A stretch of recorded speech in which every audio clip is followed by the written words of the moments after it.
හොඳයි ළමයි 2025 ළමයි වෙනුවෙන් අපේ පන්තියෙන් අවසානයේම පටන් ගන්න තියෙන පේපර් සීරීස් එක ගැන දැනුවත් කරන්නයි ඔයාලට මේ වීඩියෝ එකෙන් අපි බලාපොරොත්තු වෙන්නේ. ඉතින් ළමයි අපි මේ වෙද්දි පේපර් සීරීස් ළමයි 3ක් ලියවලා ඉවරයි. පැහැදිලිද? එකක් ගත්තොත් අපේ memory flash paper program අනිත් එක තමයි exam focus paper program. අපි අවසානයේටම දැන් මේ ඉවරයක් කරලා තියෙනවා.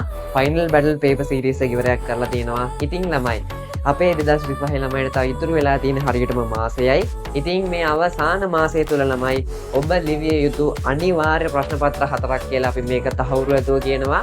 ඔයාලට අපි අලුතෙන්ම පටන් ගන්නවා ළමයි සීරීස් එකක් do or die paper series කියලා. ඉතින් ළමයි නම වගේම තමයි papers ටිකත් ඔයාලට බලන්න පුළුවන් වේවි. කලින් paper program වල වගේම ආයෙ තහවුරු ඇතුව කියන්න පුළුවන් මේක ඔබ විභාගයට යන්න කලින් ලිවිය යුතුම papers 4ක්.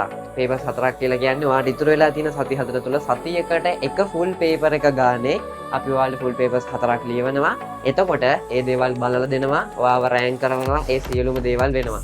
අවසානයේට ළමයි ඔයාට ඔය papers 4ෙම පවතින ඔයාව දැනුවත් කළ යුතු එහෙම නැත්නම් අපි අලුතෙන් මේවට එකතු කරන මේ සියලුම content එකතු කරලා අපි මේවා ඩිස්කස් කරන්නත් අදාළ වැඩපිළිවෙළවල් සකස් කරලා තියෙන්නේ. ඉතින් ඔයාලට ඒ වගේ මාකින් හම්බ වෙනවා. ඉතින් මේ අවසාන papers 4 ළමයි ඉතින් කියන්න පුළුවන් grand papers 4ක් ඔයාලට අවසානයේදී අපි දීලා ඔයා විභාගයට යවන්නයි හදන්නේ. ඒ වගේම තමයි ළමයි කියන්න ඕනේ දැන් ඔන්ලයින් ළමයිට ඒතකොට සුපුරුදු විදිහට අපේ papers වල සම්බන්ධ වෙච්ච ළමයි නම් යන flow එක දන්නවා ඇති. ඉතින් ළමයි ඔන්ලයින් ළමයිට කරන්න තියෙන අපි ඔයාලට යම්කිසි අදාළ සතිය දවසකදී දෙනවා paper එක. ඔයාලට දුන්නයින් පස්සේ යම්කිසි duration එකක් තියෙනවා. ඒ duration එක ඇතුළේ ඔයාලට paper එක ලියලා අපි දෙන link වලට upload කරලා ඒ වැඩ කටයුත්ත අපි ලස්සනට handle කරනවා ළමයි ඔයාලට බලලා දෙනවා. ඒ වැඩ පිළිවෙල ලස්සනට යනවා. ඒක ඔයාලට බලන්න පුළුවන් වේවි NEET එකට වැඩ යනවා. එතකොට ඒත් එක්කම ළමයි මේ ඔයාට මේ ප්‍රෝග්‍රෑම් එකට සම්බන්ධ වෙද්දී මේට කලින් තිබ්බ ළමයි අපි papers 22ක් ලියලා. පැහැදිලිද? final battle paper 10ක්, memory flash papers සහ exam focus papers 6 ගාන එතන 12යි. ඔක්කොම 22ක් දැන් මේ විදිහ අපි ලියලා ඩිස්කස් කරලා ඒ සියලුම දේවල් කරලා අවසන්. එතකොට ළමයි ඔයාට මේ ප්‍රෝග්‍රෑම් එකට සම්බන්ධ වෙද්දී ඒ papers 22ේම content එක ඔයාට ෆ්‍රී ගන්න පුළුවන්. පැහැදිලිද? ඉතින් ඒ වගේ chance එකක් හදලා දීලා තිනවා. ඒ ප්‍රෝග්‍රෑම් තුන ඇතුලේ ළමයි විවිධාකාරයෙන් එහෙම නැත්නම් ගොන්නක් තියෙනවා ළමයි ඔයාට points. පැහැදිලිද? paper වලදී ඔයාට හම්බ වෙන points ගොන්නක් තියෙනවා. ඒවත් ළමයි එසේ මෙසේ ප්‍රශ්න නෙමෙයි. ඒවත් ඉතාමල් ළමයි සංකීර්ණ කරලා ඔයාගේ දැනුම වැඩි වෙන විදිහට හදපු papers. හරිද? එතකොට ළමයි මේ කියන do or die papers 4 සම්පූර්ණ විෂය නිර්දේශයෙන්මයි නිර්මාණය වෙන්නේ. ඒ කියන්නේ MCQ 50 structured essay 4ක් වගේම essay ප්‍රශ්න ඔබට ලැබෙනවානේ 7ක්.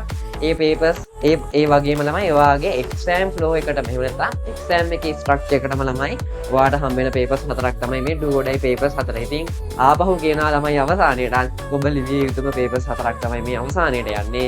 ඉතින් මේ වැඩේ අපි පටන් ගන්නවා ඔක්තෝබර් 8 වෙනි බදාදා ඉඳලා. පැහැදිලිද? ඉතින් ළමයි පුංචි කාලයක් මේ අවසාන මාසය තුලත් අපි දීලා තියෙන ළමයිට රෙජිස්ටර් වෙන්න අවශ්‍ය නිසා ඉතින් ඔක්තෝබර් 8 වෙනි බදාදා ඉඳන් අපි මේ වැඩේ පටන් ගන්නවා.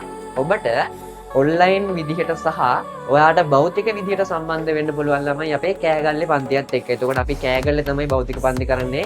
කෑගල්ල නුවණ ආයතනයේ ළමයි ඔයාට භෞතිකව ලියන්න ඕන නම් සම්බන්ධ වෙන්න පුළුවන් කෑගල්ලේ සහ කෑගල්ලාවට ළමයිට. ඉතින් බහුතරයක් අපේ පන්තිවල ළමයි ඔන්ලයින් පිරිස තමයි වැඩි. ඉතින් ඔන්ලයින් ළමයිට ලස්සනට අපි මේ පිළිවෙලට මේ වෙන කටයුතු ටික හදලා තියෙනවා. ඔයාට කිසි බයක් සැකක් නැතුව මේ papers 4 ලියලා වැඩ කටයුතු ටික කරගන්න පුළුවන්. ඔක්තෝබර් 8 වෙනි බදාදා ඉඳන් තමයි ළමයි මේ වැඩේ පටන් ගන්නෙ. ඉතින් ඔයාට ඕනම විස්තරයක් දැනගන්න මේ පල්ලෙහා වෙනම WhatsApp නම්බරයට මැසේජ් එකක් දැම්මම ඒ සියලුම දේවල් ඔයාට දැනගන්න පුළුවන්. ඒ වගේම තමයි ඔයාට අපේ group එක සම්බන්ධ වෙන්න ඔය description වල තියෙන අනිවාර්යයෙන්ම WhatsApp channel එකත් එක්ක සම්බන්ධ වෙන්න. ඒක හරහා තමයි ඔයාට තොරතුරු ටික හම්බ වෙන්නේ. එතකොට ළමයි ඔයාට මේ paper 4ටම අපි ඔයාලගෙන් අය කරන්නේ රුපියල් 2000ක මුදලක්. ඒ කියන්නේ ළමයි මේ papers 4ට විතරක් සම්බන්ධ වෙන ළමයිට paper only class එකේ ළමයි මේ paper 4 වෙනුවෙන් ඔයාගෙන් අය වෙන්නේ රුපියල් 2000ක මුදලක්. මොකද ළමයි full structure එකට යන papers 4ක් තියෙන්නේ. එක paper එකක රුපියල් 500 ගානේ ළමයි ඔයාට අය වෙන්නේ. ඉතින් ඔයාට මේ විදිහට පන්තියට සම්බන්ධ වෙන්න කලින් papers 22කුත් හම්බ වෙන නිසා තමයි මේ වගේ මුදලක් තීරණය කරලා තියෙන්නේ. ඉතින් ඒත් එකම කියන්න තියෙනවා අපේ රිවිෂන් ළමයිට කිසිම ගාස්තුවක වෙනසක් සිද්ධ වෙන්නේ නැහැ. යාගේ රිවිෂන් ප්ලස් පේපර් පන්තියේ සියලුම ගාස්තුව 3100යි. ඒක කිසිම ගාස්තුවක වෙනස් වීමක් සිද්ධ වෙන්නේ නැහැ.